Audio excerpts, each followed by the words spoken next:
یا زہرا ہم سارے عزادار تیرے بچوں کے غمخوار، بس مجلس و ماتم کے طلبگار ہیں.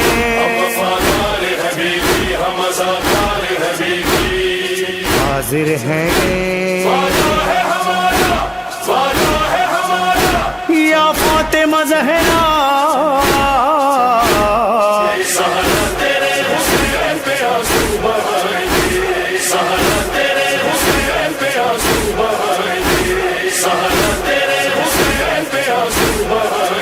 اعوذ باللہ من الشیطان الرجیم، بسم اللہ الرحمن الرحیم. الحمد للہ الذی جعلنا من الباکین علی حسین ابن علی علیہ الصلاۃ والسلام، والصلاۃ والسلام علی من بکا لولدہ المظلوم قبل ولادتہ مع ابنتہ الزہراء، وصلی اللہ علی آلہ الاطیاب المیامین المظلومین، واللعنۃ الداعمۃ علی قتلتہم اجمعین. عرض خدمت یہ ہے کہ جو سوال آپ نے کیا کہ کیا وجہ ہے کہ ہم اس دور میں گریہ کریں، کیا وجہ ہے کہ ہم لوگ گریے کو اپنا شعار بنائیں، کیا ضرورت ہے آج 1400 سال بعد گریہ کرنے کی. تو عرض خدمت یہ ہے کہ ہم لوگ ہیں مسلمان، عالم اسلام سے ہمارا تعلق ہے، اور چونکہ عالم اسلام سے ہمارا تعلق ہے تو ہم سب مسلمان ہونے کے ناطے مدیون ہیں رسول اسلام کے. رسول اسلام جس دین کو لے کر آئے، جن زحمتوں کو انہوں نے اس دین کو ہم تک پہنچانے کی خاطر اٹھایا، ان تمام زحمتوں کی اجر قرآن کی نص کے مطابق قُلْ لَا أَسْأَلُكُمْ عَلَيْهِ أَجْرًا إِلَّا الْمَوَدَّةَ فِي الْقُرْبَى، مجھے کوئی اجر نہیں چاہیے سوائے مودت فی القربہ کے. یہ قرآن مجید کی وہ مشہور و معروف آیت ہے جسے ہم سب آیے مودت کے نام سے جانتے ہیں. تو اب جب تک کوئی بھی کلمہ پڑھنے والا روئے زمین پر باقی ہے، کوئی بھی اللہ کا نام لیوا، رسول اللہ کا نام لیوا اور اہل بیت علیہ السلام کا نام لیوا روئے زمین پر موجود ہے، تب تک اس کے لیے اسلام کو قبول کرنا، دین اسلام پر عمل پیرا ہونا، اس حوالے سے اپنی اپنی زندگی میں اجر ادا کرنا ہوگا.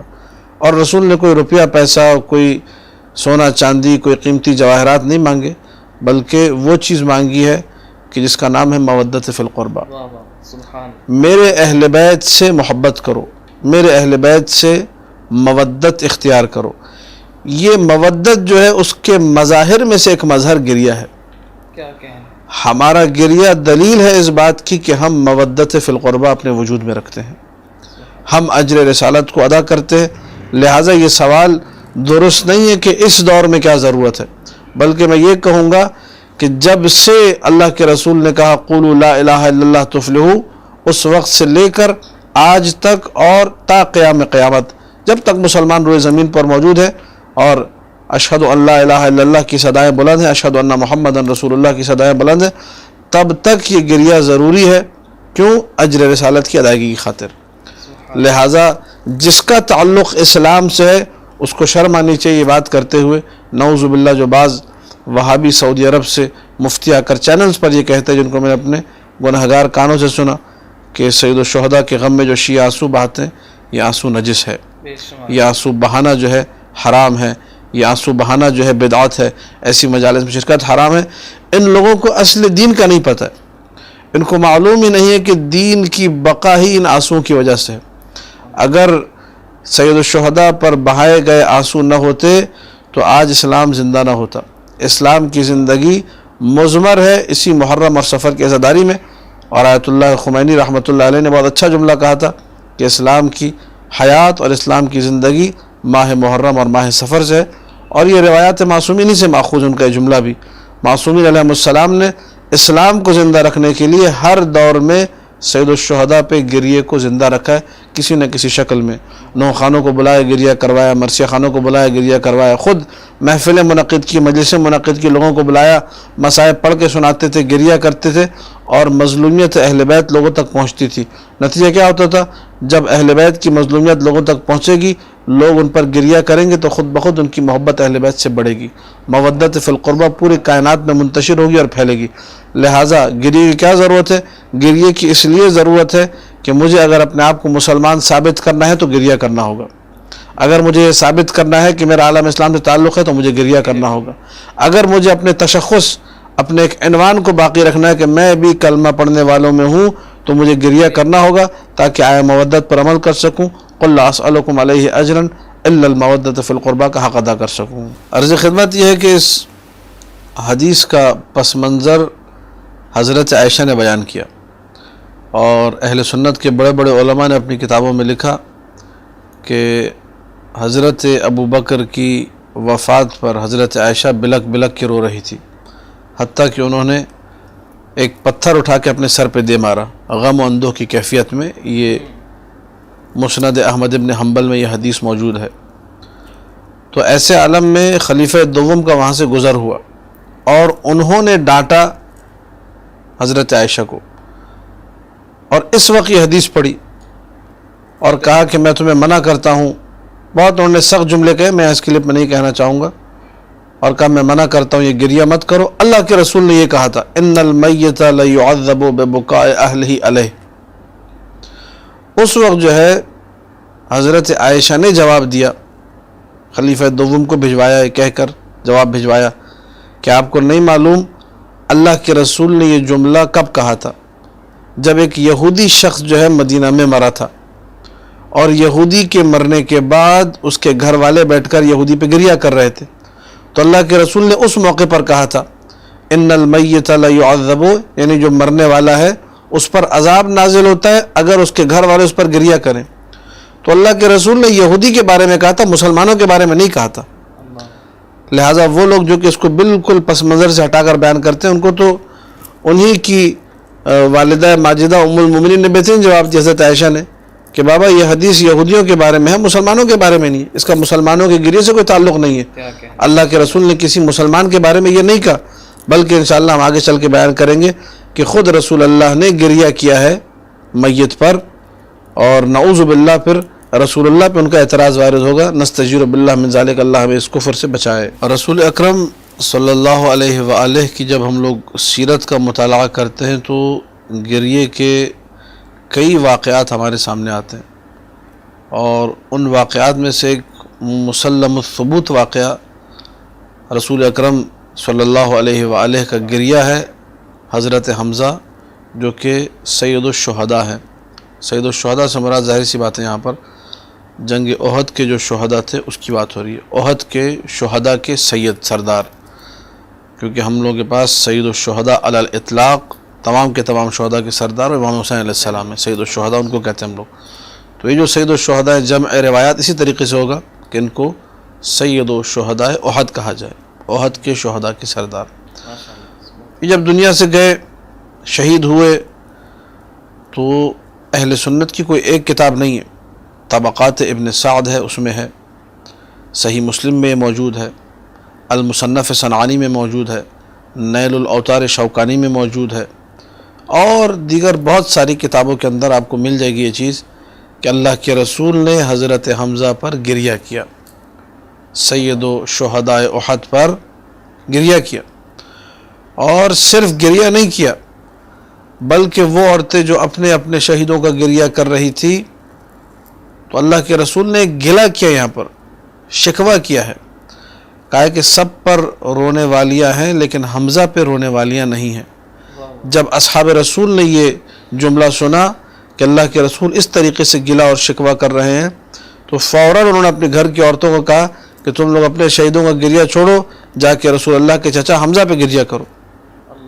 ان سب نے اپنا گریہ چھوڑا اور رسول اللہ کے چچا حضرت حمزہ سید الشہداء پر گریہ کیا، اور اس کے بعد ایک دستور بن گیا تھا کہ جب بھی کسی شہید کا ماتم ہوتا تھا، ایک سیرت بن گئی تھی، پہلے آ کر حضرت حمزہ کا ماتم کرتے تھے کہ اللہ کے رسول کو یہ پسند ہے کہ ہم ان کے چچا کا ماتم کریں۔ یہاں میں یہ سوال امت اسلامیہ سے کرنا چاہوں گا اپنے اس مختصر سے کلپ کے ذریعے سے کہ مجھے صرف اتنا بتایا جائے کہ اللہ کے رسول کو حمزہ زیادہ پیارے تھے یا حسین ابن علی زیادہ پیارے ہیں؟ جس حسین کے بارے میں کہا حسین منی و انا من الحسین، جس حسین کے بارے میں جو ہے اور حسن سلام اللہ علیہ دونوں کے بارے میں کہا الحسن والحسین ریحانتی، یہ دونوں میرے پھول ہیں، سیدہ شباب اہل الجنہ کہا، اور نہ جانے کتنی احادیث الحسن والحسین امامان قام او قعد و الی آخرہ، جو تمام اہل سنت مصادر میں موجود ہے، ہمارے پاس بھی موجود ہے۔ ان دونوں کا بار بار احترام اللہ کے رسول نے کیا، ان کے لیے سواری بنے، ان کو اپنی جو ہے سواری اپنی پشت پر سوار کرانے کے بعد جو ہے ان سے کہا کہ تمہاری سواری کتنی جو ہے بہترین ہے۔ بہت سے وہ جملے جن سے انتہائی عاطفہ، انتہائی محبت، جذبات کی انتہا آپ کو نظر آتی ہے، اور مقام رسالت کی طرف سے، ختم نبوت کی طرف سے ساری کی ساری چیزیں دلالت کرتی ہیں کہ یہ دونوں رسول اللہ کو نہایت پیارے ہیں۔ ایسے میں امام حسین علیہ السلام کی اس شہادت کا تذکرہ ہونا کہ جو شہادت انتہائی فجیع ترین، انتہائی ایسے طریقے سے کہ جس پر جتنے آنسو بہائے جائیں کم ہے۔ اگر رسول اللہ ہوتے تو وہ رسول کہ جس نے حمزہ سید الشہداء کے حوالے سے گلہ اور شکوہ کیا، کیونکہ حمزہ پہ رونے والی نہیں ہے، کیا وہ حسین ابن علی کے حوالے سے گلہ اور شکوہ نہیں کریں گے کہ حسین ابن علی پہ کوئی رونے والا نہیں؟ لہٰذا شیعان حیدر کرار اپنے اس گریے کے ذریعے سے رسول اکرم کی تمنا کو پورا کرتے ہیں صلی اللہ علیہ وآلہ، رسول اکرم کی آرزو کو پورا کرتے ہیں صلی اللہ علیہ وآلہ، رسول اکرم کی خواہش پر، دعوت پر لبیک کہتے ہیں اور گریہ کرتے ہیں۔ اور کیسے گریہ نہ کرے امام حسین کے دنیا میں آنے سے پہلے، ابھی مولا حسین دنیا میں نہیں آیا تو اللہ کے رسول نے جب خبر دی کہ کون بچہ ہے جو دنیا میں آنے والا ہے تو جناب زہرا کے ساتھ گریہ کیا، جناب زہرا نے گریہ کیا، امیر المومنین نے گریہ کیا، خود اللہ کے رسول نے گریہ کیا۔ یہ گریہ بتا رہا ہے کہ اللہ کے رسول کو یہ گریہ پسند ہے۔ اس کے علاوہ میں ایک مختصر سی یہاں پر حدیث عرض کرنا چاہوں گا، رسول ہی کے واقعات میں، اعمال صدوق ہماری کتابوں میں یہ حدیث موجود ہے کہ ایک دن امیر المومنین نے پوچھا یا رسول اللہ تحب عقیلا، کیا آپ عقیل سے محبت کرتے ہیں؟ کہا کہ انی احب عقیلا حبین، میں عقیل سے دو برابر دگنی محبت کرتا ہوں۔ میں دگنی محبت کیوں ہے؟ کہا ایک تو محبت کی وجہ یہ ہے کہ ابو طالب کو عقیل بہت پیارے ہیں، اس لیے بھی عقیل سے محبت ہے، اور ایک خود مجھے عقیل سے محبت ہے۔ یہ جملے کہنے کے بعد اللہ کے رسول نے کہا کہ اس عقیل کا ایک بیٹا ہوگا جو میرے بیٹے حسین کی محبت میں مارا جائے گا۔ اور اس کے بعد یہ جملہ اللہ کے رسول نے کہا تدمع علیہ عیون المؤمنین، عقیل کے بیٹے مسلم پر مؤمنوں کی آنکھیں گریاں ہوں گی، مومن سارے گریہ کریں گے۔ وتصلی علیہ الملائکۃ المقربون، اللہ کے ملائکہ مقربین اس پہ رحمت کی دعا کریں گے عقیل کے بیٹے مسلم کے لیے۔ یہ کہنے کے بعد اللہ کے رسول زار و قطار گریہ کرنے لگے، یہاں تک کہ آنسو بہتے ہوئے پہلے رسول اللہ کے محاسن مبارک داڑھی تک پہنچے، اس کے بعد سینے تک پہنچ گئے۔ پھر رسول نے ایک شکوہ کیا اس مقام پر اور کہا کہ اشکو الی اللہ لما تلقى عترتی من بعدی، میں اللہ کی بارگاہ میں شکوہ کرتا ہوں ان مصائب کا کہ جو میری عطرت کو، جن مصائب کا سامنا کرنا پڑے گا میرے بعد۔ عقیل کے بیٹے مسلم کو اپنی عطرت قرار دیتے ہوئے، ابھی عقیل کے بیٹے مسلم پر وہ مظالم آئے نہیں ہیں، وہ مصائب آئے نہیں ہیں، وہ سارے مصائب انہوں نے دیکھے نہیں ہیں، لیکن اللہ کے رسول گریہ کر رہے ہیں۔ جب مسلم ابن عقیل کے لیے اللہ کے رسول گریہ کر رہے ہیں تو کیا حسین کے لیے گریہ نہیں ہے؟ جعفر طیار شہید ہوتے ہیں، اللہ کے رسول نے گریہ کیا۔ حضرت ابراہیم رسول کے بیٹے 1 سال کی عمر یا 14 مہینے کی جو عمر تھی اس میں جب ان کا انتقال ہوتا ہے، اللہ کے رسول گریہ کرتے ہیں۔ اصحاب آگے کہتے ہیں آپ گریہ کر رہے ہیں؟ کہا کہ جو ہے گریہ کر رہا ہوں، یہ گریہ رحمت ہے۔ اللہ کے رسول نے اس گریہ کو رحمت کہا۔ اہل سنت کی کتابوں میں یہ حدیث موجود ہے۔ اور اپنے قلب کے محزون ہونے کا ذکر کیا کہ میرا دل جو ہے غمگین ہے، اس میں کوئی بدعت نہیں ہے، اس میں کوئی حرمت نہیں ہے۔ رسول اللہ کی سیرت سے جو اہل سنت کی کتابوں میں ہے، گریہ مکمل طور پہ ثابت ہے۔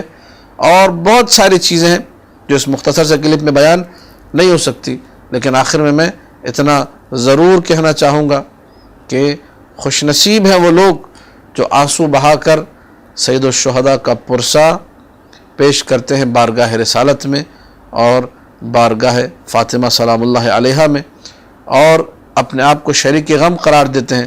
حقیقت میں یہ لوگ امام زمانہ کے مددگار ہیں، امام زمانہ کی مدد کرنے والے ہیں۔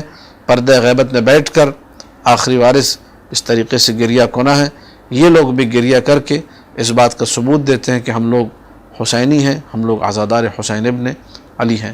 السلام علیکم ورحمۃ اللہ وبرکاتہ۔